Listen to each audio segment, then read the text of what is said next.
Awami League BNP বুঝি না, আজকে সব আলেম ওলামা এক হয়ে যাক, বাংলাদেশ নতুন সাজে সাজবে। হতে দিবে না এরকম বহু শয়তান ভেতরে ঢুকে আছে না নাই? ওই যারা ফেসবুকে লেখালেখি করে একজনের পক্ষে আর একজন আলেমের বিরুদ্ধে, এরা শয়তানের এক দলের অন্তর্ভুক্ত। আলেমের বিরুদ্ধে তুমি লেখলে কি হবে ইসলামের? বলো, ইসলামের কি লাভ হবে বলো? বরং তুমি আলেমদের মাঝে ফাটল তৈরি করার জন্য দায়ী। আর জানো উলামায়ে কেরামের একতাবদ্ধ শক্তি কত পাওয়ার।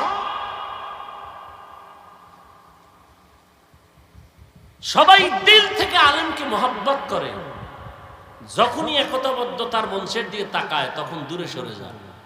আপনারা এক নাই, আমরা কেমনে থাকি? তুলনামূলক কমে আসতেছে, কিন্তু ফেসবুক যতদিন বন্ধ না হবে। আমি ওলামাদের এক মজলিসে মক্কায় বসে মদিনায় বলছি, আলেমদের বিরুদ্ধে বয়ান করা আর ফেসবুকে লেখা যতদিন বন্ধ না হবে, মিটিং হবে, নাস্তা হবে, কিন্তু ঐক্য থাকবে না। কেউ কাউরে আসমানে উড়াইব, কেউ কাউকে জমিনের নিচে নিবে ফেসবুকে লেখার দ্বারা। এর দ্বারা দূরত্ব তৈরি হবে। কোনোদিন মঞ্চে একসাথে বসবো ঠিক, একতাবদ্ধতার মেয়াদ থাকবে না।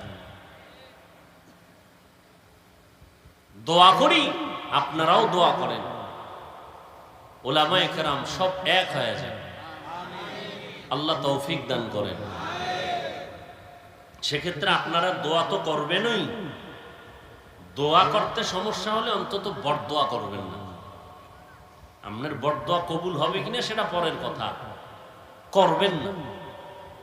উপকার পারলে করেন, না হয় চুপ থাকেন, বিরোধিতা করেন, ফায়দা নাই, লাভ নাই, ইসলামের কোনো উপকার নেই।